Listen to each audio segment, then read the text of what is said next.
Bate-Papo na Saúde de hoje, você vai saber como a educação popular em saúde e a formação técnica contribuem para a qualificação dos profissionais do Sistema Único de Saúde.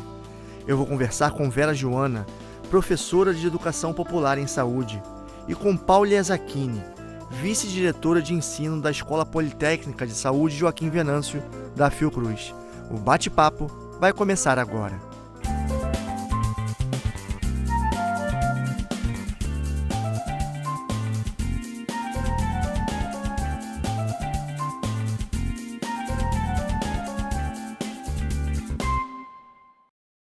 Vera, muito obrigado pela sua presença aqui no Bate-Papo na Saúde. Obrigado a vocês pela chance de falar sobre o nosso trabalho. Vera, educação popular em saúde. Vamos começar o programa esclarecendo um pouco que método de ensino, método de educação é esse? Então, a educação popular, ela é mais do que um método, ela é um enfoque de educação, é um enfoque teórico, metodológico, que propõe uma forma de se fazer educação e, na verdade, se pretende influenciar, inclusive, na visão de mundo dos educandos, né? Então, é uma educação crítica que procura partir da realidade da população, ou da realidade dos educandos, para, a partir daí, construir novos conhecimentos de uma forma coletiva. Então, Vera, é bem diferente da educação tradicional? Então, a maioria dos profissionais de saúde faz educação em saúde, mas ainda faz de uma forma vertical, onde o profissional de saúde que recebeu uma formação, ele chega à população e diz o que a população deve fazer para ter saúde, né? A educação popular, ela procura fazer um caminho que eu diria quase que inverso, ou seja, conhecer como a população atua em relação à sua saúde, né? E para partir daí entender quais são as problemáticas que existem na área e procurar novos caminhos, né? Então é uma outra forma. Ela não é nova, porque na verdade desde a década de 60 já se fazia educação popular, né? E a gente teve um grande sistematizador dessa proposta aqui no Brasil, é Paulo Freire, que já escreveu desde a década de 60, já teve publicações, né? Em que momento a educação popular entrou na área da saúde? Com as propostas que já existiam nos anos 70 de trabalhos de saúde comunitária, né? Onde se trabalhava com a comunidade para resolver problemas que ainda não era uma política, eram mais experiências de ONGs ou de profissionais voluntários que faziam, e aí já foi começando, já se começou a utilizar a educação, quer dizer, utilizar não é uma boa palavra, mas já se começou a trabalhar com esse enfoque, né? E o saber tradicional está dentro da educação popular? O saber do indígena, da parteira, estão dentro da educação popular? Então, na educação popular, como a gente parte das experiências e do conhecimento da população, então a gente procura recuperar, vamos dizer, partir desse saber, né? O saber, as pessoas não começam a construir o seu saber do nada, ou seja, não é a partir do momento que ela entra numa sala de aula que ela vai começar a aprender.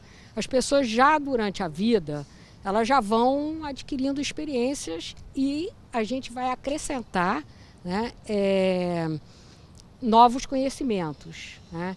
Então, também no caso, a gente, por exemplo, uma das questões importantes é conhecer no território onde a gente trabalha, saber quais são os saberes tradicionais que existem nesse território, trabalhar com as parteiras, com curandeiras, com o saber dos indígenas.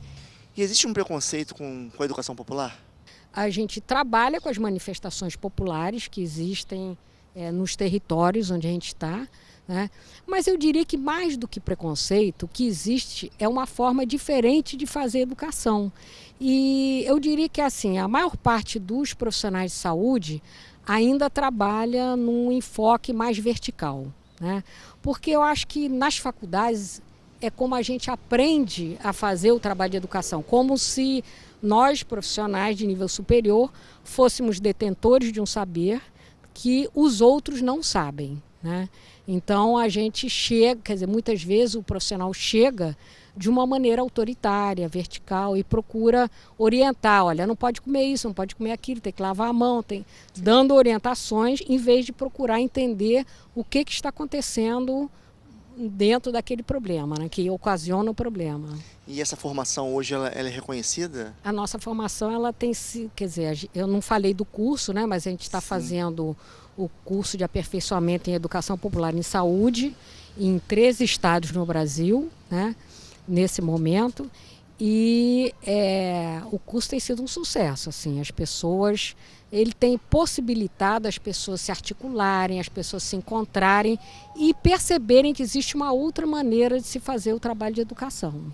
E essas pessoas que se formam nos cursos de educação popular, como é que elas se inserem no Sistema Único de Saúde como trabalhadores da saúde? Quais são as áreas que recebem esses profissionais? Nós estamos agora com o curso que tem o apelido de EdPop SUS 2, que é o curso de aperfeiçoamento em educação popular em saúde, que está sendo coordenada, a coordenação executiva é da Escola Politécnica de Saúde Joaquim Venâncio. Aqui da Fiocruz? Né? Da Fiocruz. E é um curso financiado pelo Ministério da Saúde, pela Secretaria de Gestão Estratégica e Participativa.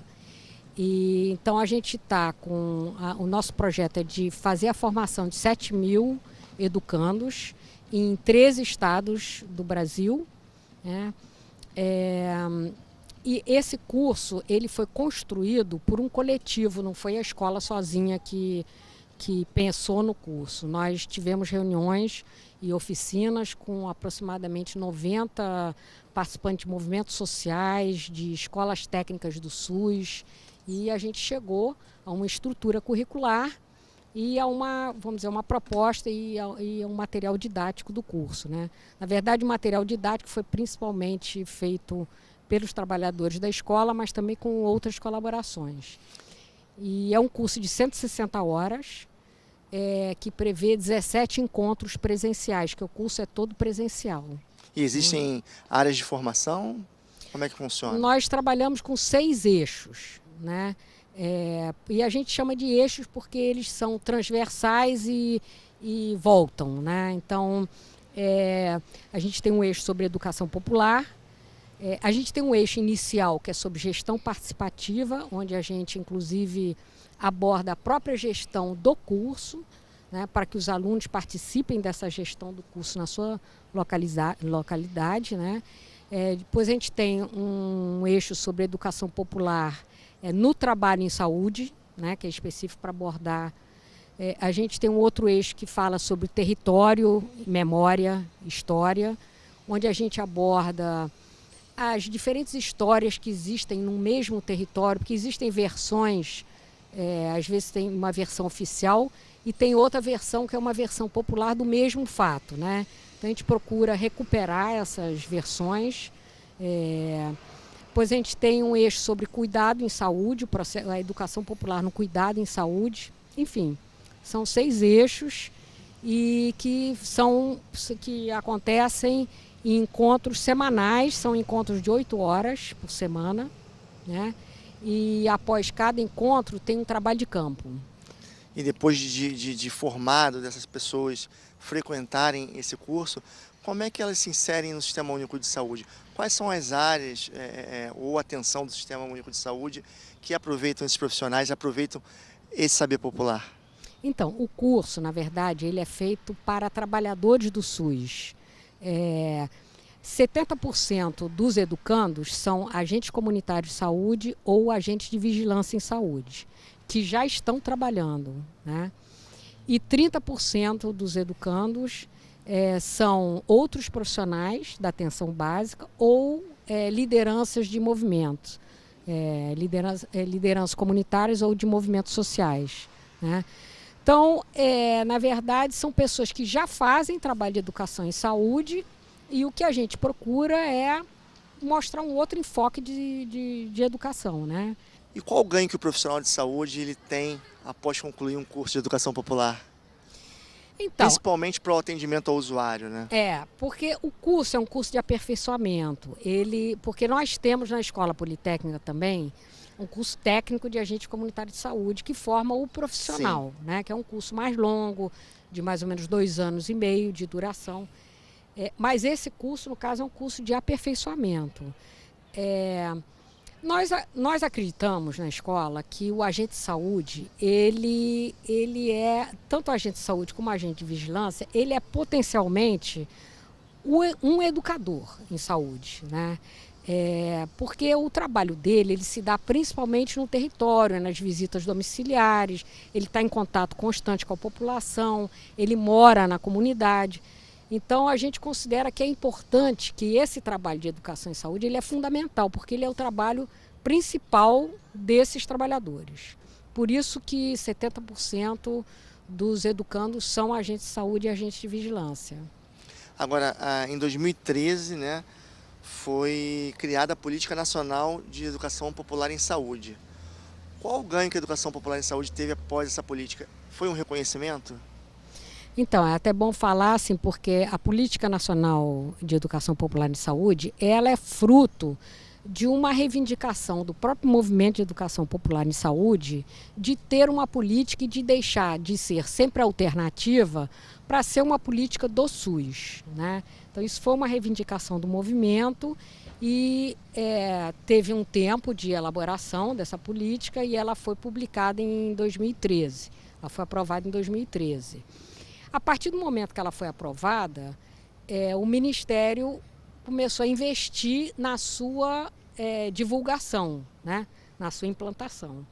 E aí surgiu já em 2013 o primeiro EdPop SUS, que foi também um curso de educação popular, ainda não era um curso de aperfeiçoamento, era um curso mais curto, que teve uma duração de 53 horas, né? Eram 4 encontros presenciais e teve uma parte virtual.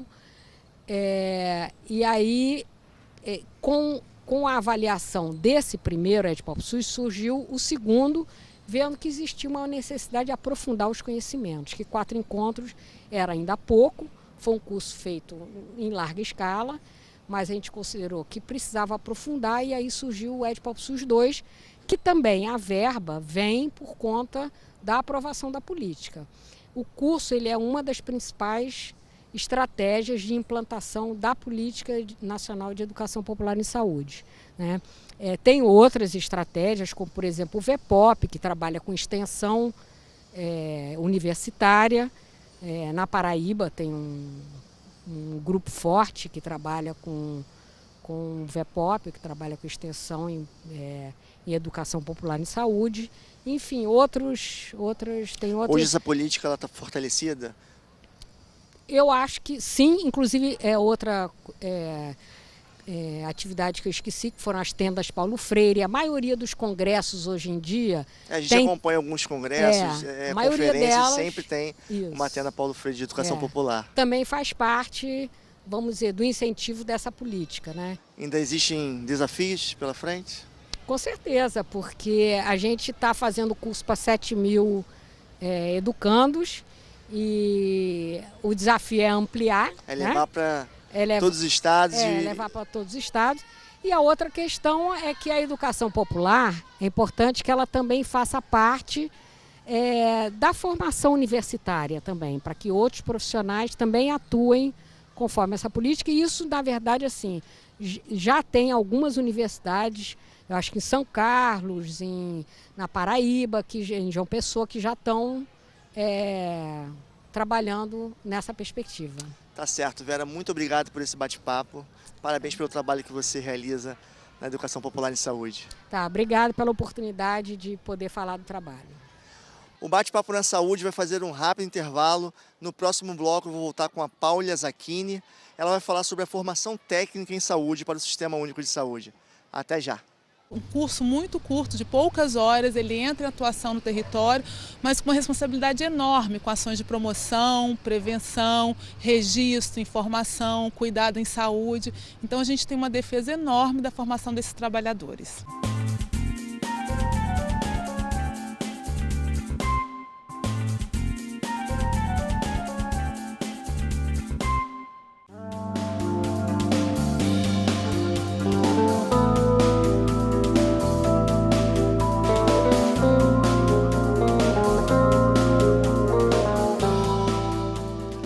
Bate-Papo na Saúde está de volta sobre formação de trabalhadores para o Sistema Único de Saúde. E agora eu vou conversar com a Paula Zacchini, ela é vice-diretora de Ensino e Formação da Escola Politécnica de Saúde Joaquim Venâncio, aqui da Fundação Oswaldo Cruz. Paula, muito obrigado pela sua presença aqui no Bate-Papo. Eu que agradeço, Paulo, é um prazer estar com vocês. Paula, como é que está organizada a formação técnica para a área de saúde, principalmente para o Sistema Único de Saúde? Então, a formação dos trabalhadores para a saúde de nível técnico, ela se dá tanto na iniciativa privada quanto na pública. A organização da formação dos trabalhadores para a saúde no SUS, ela está principalmente nas instituições públicas. A gente tem duas grandes redes, a rede de escolas técnicas do SUS, que hoje são 42 escolas em todos os estados, e a rede EPCT, que é de Educação Profissional, Científica e Tecnológica, a rede ligada ao MEC. Hoje a rede EPCT tem mais de 600 campi, também distribuído em todo o território brasileiro. E hoje quem são esses trabalhadores técnicos do Sistema Único de Saúde? Então, hoje a gente tem no mínimo 24 profissões ligadas à formação técnica na saúde. A gente tem o catálogo do MEC, que regulamenta isso, essa formação, o campo de atuação desse trabalhador. E eles estão na atenção primária, como os agentes comunitários de saúde, na vigilância, o técnico de vigilância em saúde, estão na assistência, o técnico em enfermagem, em clínicas especializadas, como citopatologia, hemoterapia e radiologia. A gente tem um número enorme de formação e a gente encontra todos esses trabalhadores dentro do SUS. É um campo importantíssimo a formação, nem sempre ela é dada a esses trabalhadores, eu acho que isso é muito importante, né? Muitos desses trabalhadores entram em atuação, principalmente no SUS, tem uma formação técnica, a gente tem uma luta enorme para a formação, como por exemplo o caso dos agentes comunitários em saúde, ela não é obrigatória, ele com um curso muito curto, de poucas horas, ele entra em atuação no território, mas com uma responsabilidade enorme, com ações de promoção, prevenção, registro, informação, cuidado em saúde, então a gente tem uma defesa enorme da formação desses trabalhadores. E depois como é que se dá o acesso desses trabalhadores que fizeram uma formação técnica, mas ainda não estão trabalhando na área da saúde, né? Como é que está o acesso hoje ao Sistema Único de Saúde para esses formandos? A gente acredita que a formação desses egressos, né, da educação profissional, na realidade, ele se dá de algumas formas. Tem egressos que vêm da formação da educação básica, são jovens, muitos desses vão para a graduação, inserem-se na graduação em cursos ligados à saúde e trazem uma reflexão da saúde pública a partir da sua formação na graduação.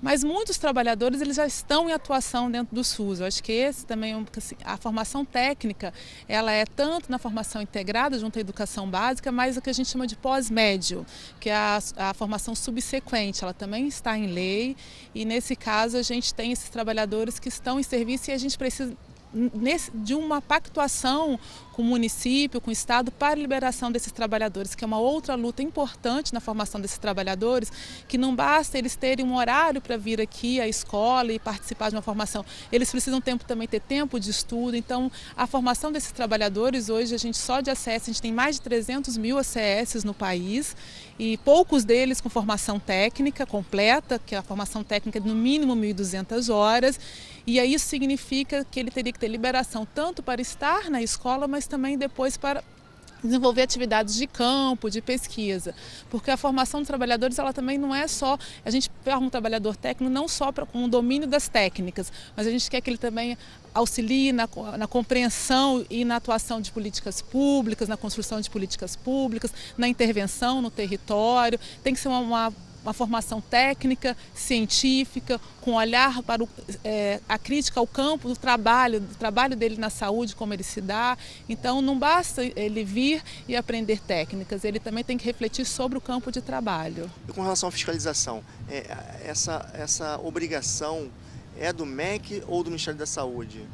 Como é que entra o MEC na formação técnica para o Sistema Único de Saúde? Então, a fiscalização, assim, vamos dizer uma palavra, está muito ligada aos conselhos, né? Os conselhos profissionais. Então, a gente tem formações técnicas que têm conselhos e outras não. Por exemplo, o Conselho Técnico de Radiologia, ele tem uma atuação muito grande em cima da formação. A gente, já no agente comunitário, a gente ainda não tem um conselho. Então, a gente tem, e aí tem uma outra lógica também de atuação formação e que está um campo em disputa ainda. Inclusive, a gente está discutindo qual a atuação desse agente comunitário. Então, tem campos que estão mais bem regulados, vamos dizer assim, mais bem especificados, técnico em enfermagem, a gente tem, são 24 cursos técnicos que a gente tem, então a gente tem muita diferença entre essa regulação dentro das profissões. E existem também diferenças regionais, déficit, por exemplo, nas regiões norte e nordeste, com relação a sul e sudeste, como existe também esse déficit na formação de nível superior? Então, acho que menos o déficit, mas mais atender as questões regionais. Por exemplo, a Amazônia, a gente tem um curso técnico de agente comunitário indígena.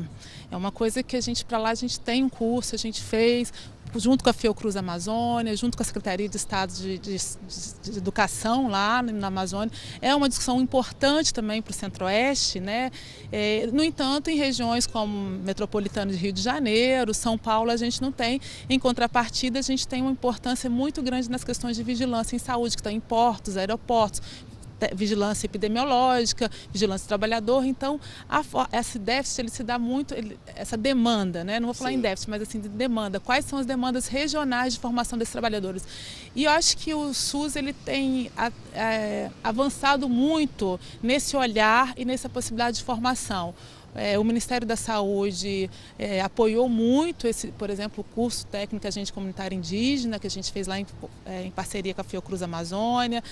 O técnico em vigilância em saúde, ele sempre tem projetos, programas de formação.